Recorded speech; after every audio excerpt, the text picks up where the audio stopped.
Hello students, आज आपके लेकर आए हैं क्लास 8 की मैथ की क्लास यानी यूनिट 2 यानी एक चर वाले रेखीय समीकरण। और उससे पहले मेरी ओर से सभी को राधे कृष्णा। तो आज हम देखते हैं यूनिट 2 को, तो एक चर वाले रेखीय समीकरण। तो सबसे पहले अपन देखेंगे कि एक चर वाले रेखीय समीकरण होते क्या है। जैसे अपन कुछ उदाहरण लेते हैं, यानी कि अब जैसे अपने पास कुछ संख्या है यानी 5x, जिस अंक के साथ x आया है उसको अपन क्या कहते हैं, चर होता है अपना, कोई हो सकता है जैसे 5x, और जिस संख्या के साथ अपनी x जुड़ जाती है वो अपना क्या होता है, चर। यानी 2x - 3 यानी ये वाला चर है अपना, और जिस अंक के साथ अपना x नहीं होता है वो अपना क्या होता है, अचर। यानी ये अपना चर हो जाएगा, ये अपना क्या हो जाएगा, अचर। तो मैं सिंपल सी बात है कि जिस संख्या के साथ अपनी x जुड़ी हो उसको चर कहते हैं, और जिसके साथ x नहीं जुड़ी हो उसको अपन क्या कहते हैं, अचर। जैसे हमने कुछ लिख लिया, जैसे 2x - 3 बराबर में 7, बराबर मिली अपन को 7। तो दो इसमें एक संख्या तो ऐसी है कि जिसके साथ x है, एक संख्या के साथ, दोनों के साथ, इनके साथ x नहीं है। तो ये वाली संख्या क्या है, चर संख्या है, यानी दो के साथ क्या जुड़ी हुई है, x, इसलिए अपनी चर हो गई। इसके साथ जो अपन क्या है, x नहीं है, तो जो अपने दोनों क्या है, अचर। और जो इसमें बराबर लगी इसको अपन क्या कहते हैं, समता। इन दोनों को क्या बांट रही है, बराबर भागों में, इसलिए अपन इसको क्या कहते हैं, समता। और इस पूरे वाक्य को क्या कहेंगे अपन, समीकरण। यहां तक बात क्लियर है ना। जैसे अपने पास 2x है, यानी जिस भी अंक के साथ अपनी x जुड़ जाए तो उसको अपन क्या कहेंगे, चर। और जिस अंक के साथ x ना हो वो अपना अचर, ठीक है। और जैसे 2x - 3 बराबर 7, और ऐसा कोई वाक्य बन जाए तो उसको अपन क्या कहेंगे, समीकरण। तो इसमें अपना ये चर हो जाएगा, ये दोनों अपने अचर हो जाएंगे, और बराबर में क्या कहेंगे, समता। तो आइए मतलब एक चर वाले रेखीय समीकरण आपको समझ आया होगा, मतलब चर क्या होता है, अचर क्या होता है, और समीकरण क्या होता है। जैसे x² - 2 और बराबर 5, तो जी अपना क्या है, इसमें चर है, और जी क्या है अपना, अचर, और बराबर अपन क्या कहेंगे इसमें, समता। बस सिंपल सा है। तो इसी प्रकार में क्या करना है, और जैसे अपने पास ए वाला है, 2x लिखा है, अब अपन इसमें चर का मान निकालें, मतलब x का मान निकालेंगे, तो 3 को उस तरफ पहुंचाएंगे बराबर के, इस तरफ माइनस की है ना, और माइनस की संख्या को अपन बराबर के उस तरफ पहुंचाते कहीं हो जाती है प्लस की। अगर संख्या प्लस की हो और उसको अपन बराबर के उस तरफ पहुंचाते कहीं हो जाएगी संख्या माइनस की, तो इस तरफ अपन कहेगी माइनस की है, तो बराबर अपन उस तरफ ले जाएंगे कहीं हो जाएगी प्लस की 3। यानी अपन ये समझ लो कि संख्या को क्या कर रहे हैं, 75, यानी बराबर की उस तरफ लेके जाएंगे, जो संख्या माइनस की हुई थी प्लस की हो जाएगी, जो प्लस की हुई थी माइनस की। तो 2x बराबर कितने हो जाएंगे, 7 3 10। अब ये दोनों संख्या किस में लिखी है, मल्टीप्लाई में, दोनों संख्या मल्टीप्लाई लिखी है ना। और अपन x को मान निकालेंगे ना, तो अगर इस तरफ संख्या किस में, मल्टीप्लाई में, तो 2 को अपन उस तरफ ले जाएंगे कहीं बन जाएगी भाग में, यानी x बराबर 10/2। तो 2 × 2 और 2 × 10, यानी x बराबर कितना आएगा अपना 5 आंसर। यानी चर का हमने मान निकाल लिया। और इस तरफ संख्या भाग में होती, और अपन भाग वाली संख्या बराबर के उस तरफ लेके जाएंगे तो कहीं पहुंच जाएगी मल्टीप्लाई में। और जैसे तो फिर लिखिए मतलब x बराबर 2 × 10। तो इस तरफ क्या है, संख्या भाग में ना, निचली संख्या भाग देते हैं ऊपरी संख्या में। अगर ऐसी संख्या आ जाए तो अपन अगर x का मान निकाल रहे हैं तो इस तरफ भाग में, तो अपन 2 को उस तरफ लेके जाएंगे तो कहीं पहुंच जाएगी मल्टीप्लाई में, 10 × 2, तो मतलब x बराबर 20। और अगर संख्या इस तरफ मल्टीप्लाई में अपन उस और 2 को बराबर के उस तरफ लेके जाएंगे 2 को बराबर की तरफ ले जाएंगे तो क्या बन जाएगी संख्या भाग में। ठीक है, तो यहाँ तक आप क्लियर है ना। अब देखते हैं अपन यूनिट 2.1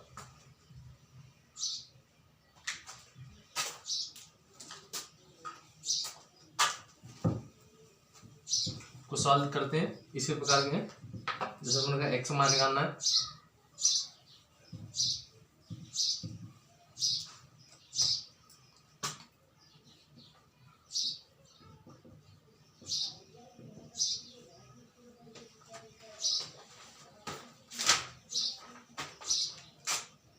इस क्वेश्चन देखते हैं फर्स्ट का। इसमें दिया है कि निम्नलिखित समीकरण को हल करना है। जैसे x माइनस के 2 बराबर 7। दूसरा देखेंगे वो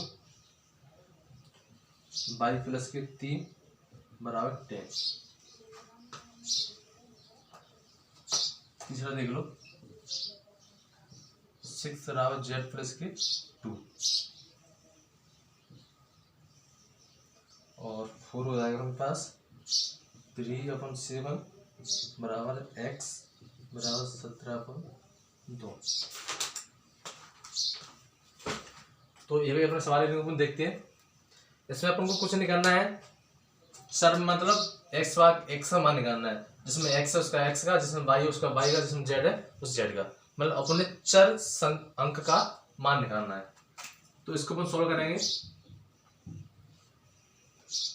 तो इसमें अपन x का मान निकालना है। अब जैसे अपने पास माइनस के 2 है, अब इस माइनस के 2 को अपन बराबर की तरफ ले जाएंगे तो संख्या किसकी हो जाएगी प्लस की, क्यों 2 माइनस के और माइनस के 2 को अपन बराबर की तरफ ले जाएंगे, कई संख्या हो जाएगी माइनस प्लस की हो जाएगी प्लस के 2।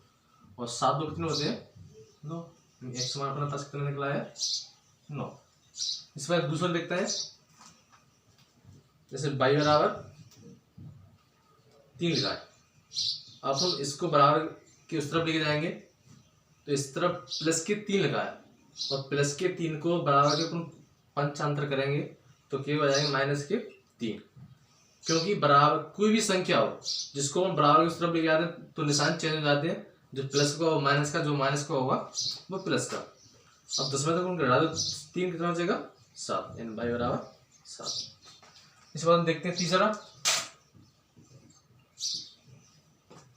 जैसे अब अपने पास लिखा है 6 बराबर z प्लस के 2। तो 6 बराबर z की z लिख लेंगे। अब इस तरफ जो प्लस के 2 लिखा है तो प्लस के 2 को अपन इस तरफ लेके जाएंगे, क्योंकि इस तरफ चौकी संख्या बड़ी है ना, तो छोटी संख्या अपन इस तरफ लेके जाएंगे तो 2 के प्लस की है ना, तो कई को जाएंगे इस तरफ आएंगे माइनस के। अब इसको अपन इस तरफ ले लो, चाहे देखो ऐसे ले लो 6 में तो उड़ा कितना बचेगा 4 बराबर z, और 4 पर उसको पलट के लिख दो यानी z बराबर 4। ठीक है, तो अपना कितना आंसर हो जाएगा z बराबर 4।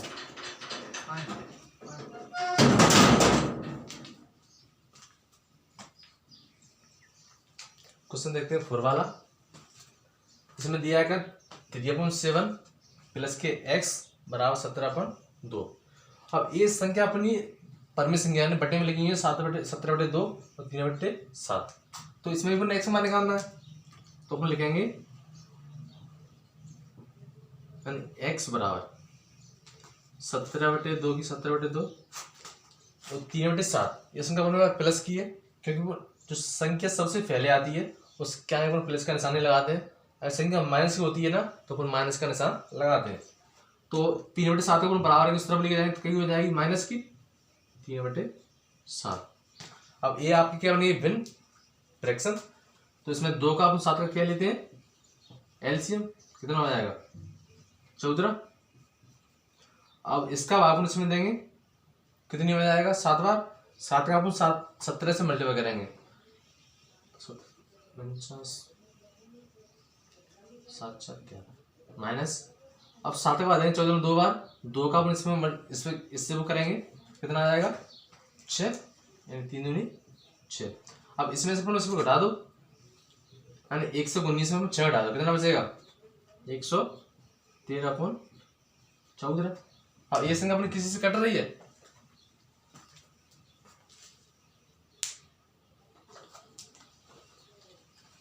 इसको दिखना यहाँ लिख देते हैं। इससे क्या बचा कि 119 अपन 6 हटा कितना बचेगा 113 और इसको अपन 14 देख लो 7 से काट के कि 7 दूनी 14 7 का 7 और कितना बचेगा यहाँ पे 4 43 नहीं कट रहा है मैंने अपना यही आंसर हो जाएगा। अगर संख्या कट रही हो तो आप काट दो, संख्या अगर नहीं कटती है तो आप वहीं पर अपना आंसर हो जाएगा। आई होप कि ये 4 क्वेश्चन आपकी समझ में आए होंगे और यूनिट मतलब चैप्टर 2.1 की जितने भी क्वेश्चन है बिल्कुल सिंपल है, जिसमें अपन को एक्स का मान निकालना है। और जो आपको सवाल अगर नहीं आता है तो उसको आप कमेंट करके पूछ सकते हैं और उसको हम जरूर करा देंगे। चलिए क्वेश्चन देखते हैं 5। दोनों को बहुत तक कर लिए। अब इसमें अपन को क्या करना है एक्स मान निकालना है, सिंपल है वो तो दो ये दोनों संख्या किस में लगी है मल्टीप्लाई में। और इस 6 को अपन इस बराबर इस तरफ क्या बन जाएगी भाग में। फिर एक्स का मान निकालना है तो 12/6 क्यों दोनों संख्या मल्टीप्लाई में और मल्टीप्लाई की संख्या अपन बराबर के उस तरफ ले जाएंगे कहीं बन जाएगी भाग में। अगर इस तरफ संख्या भाग में होती है ठीक है और बराबर के अपन उस तरफ ले जाए संख्या तो कहीं बन जाएगी मल्टीप्लाई में। तो 6 6 दूनी 12 एक्स बराबर कितना मानना आएगा हमारे पास 2। अब दो ये वाली संख्या अपने किसमें भाग में। आप लोग इसमें टी का मान निकालेंगे ना तो उस तरफ संख्या किसमें पहुंच जाएगी मल्टीप्लाई में।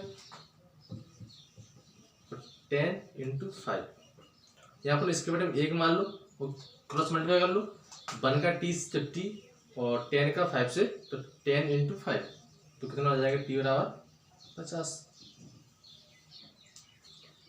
यहाँ तक क्लियर है ना। सवाल का एक एक सब समझ आना चाहिए तो मैथ करना है नहीं तो क्या सवाल उसमें। जैसे इसमें संख्या लिखी है संख्या लिखी है भाग में 2x/3 बराबर 18। अब इसके बेटे पर 1 मान लो क्रॉस मल्टीप्लाई कर लो 1 का इससे करेंगे 2x बराबर 18 इससे करेंगे तो 18 दूनी 18 3 14। अब दोनों संख्या मल्टीप्लाई में तो x का मान निकालेंगे तो 54/2 कितना आ जाएगा 2 दूनी 4 यहाँ पर एक आंसर लगा कितना आ जाएगा 14 2 7 14 x बराबर 27।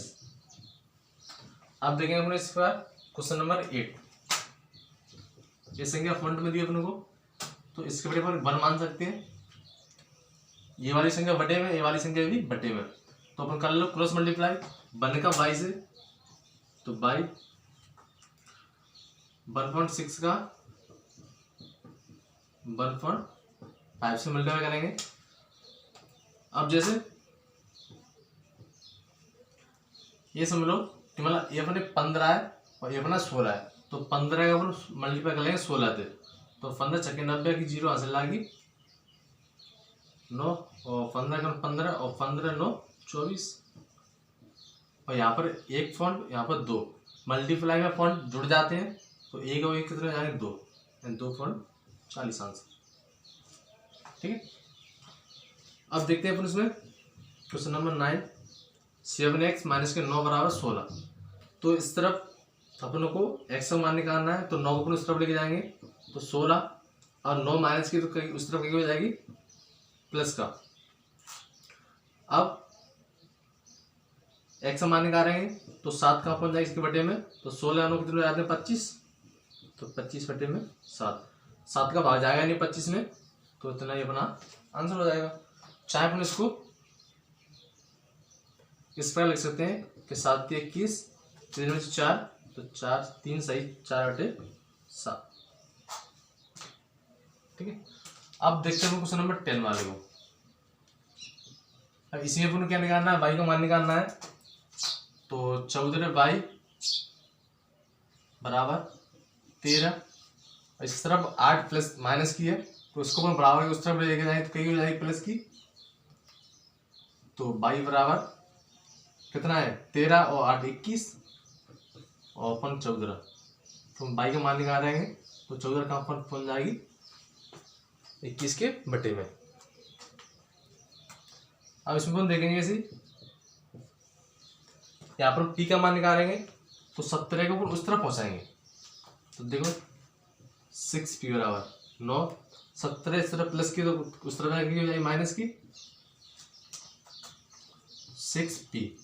और 9 में 17 घटेंगे नहीं, 17 में से 9 जाएंगे, कितना बचेगा अपने पास? 17 में से अपन 9 उठा दो, कितना बचेगा अपने पास? 8। तो माइनस के 8 बचेंगे, क्योंकि जो बड़ी संख्या है ना अपनी 17 से अपन 9 उठाया है, तो 17 माइनस किए इसलिए अपन 8 माइनस के आएंगे। तो इसको अपन लिख लो, p का मान निकाल रहे हैं तो माइनस के 8/6। इसे अपन काट लो 2 से, तो 2 3 6 और 2 4 8, यानी अपना p का मान कितना निकल आएगा? माइनस के 4/3। क्वेश्चन देखते हैं 12 वाला। तो इसमें अपन क्या करेंगे, x/3 बराबर 7/15। अब जो अपना एक प्लस का है ना तो उस तरफ ले जाएगा, कहीं हो जाएगा माइनस का 1, और 1 के बटे अपन 1 मान सकते हैं। तो जब अपनी क्या बनी, एक भिन्न बन गई, तो x बराबर 3 यानी कि 15 एलसीएम में आ जाएगा इन दोनों का। तो 15 अपन भाग देंगे 15 में एक बार, 1 का अपन 7 से मल्टीप्लाई करेंगे तो 7 की 7 माइनस की माइनस। अब 1 का भाग देंगे अपन 15 तो 15 में जाएगा, 15 का अपन 1 से मल्टीप्लाई करेंगे तो 15 की 15। अब देखते हैं कि x बराबर 3, अब 7 में से 15 घटेंगे नहीं, 15 वो घटाएंगे 7, 15 माइनस किए तो आंसर भी माइनस में आएगा, और 15 में घटेंगे 7 कितना बचेगा? 8, तो 8/15। अब इसका अपन क्या करेंगे, क्रॉस मल्टीप्लाई, यानी कि इसको यहाँ पे कर लेते हैं, जिससे आपको दिख जाएगा। जैसे अपने पास क्या था, यानी x बराबर 3 यानी 18 माइनस के 8/15। इसका अपन क्रॉस मल्टीप्लाई करेंगे तो 3 का इससे हो जाएगा 8 से, और इसका किससे हो जाएगा? 15 से। तो 15x बराबर माइनस के 8 × 3। अब जो संख्या मल्टीप्लाई में इसको अपन x का मान निकाल रहे हैं, तो कहाँ बन जाएगी इनकी? बटे में 15 यानी भाग में आ जाएगी। तो इससे काट दो, 3 का 3 3 5 15, तो 8 का करेंगे 1 से तो 8 की 8 और बटे में 5, यानी ये क्या होगा अपना आंसर। तो मतलब ये समझ लो अपन ने चैप्टर नंबर 2.1 के पूरे साल कर लिए।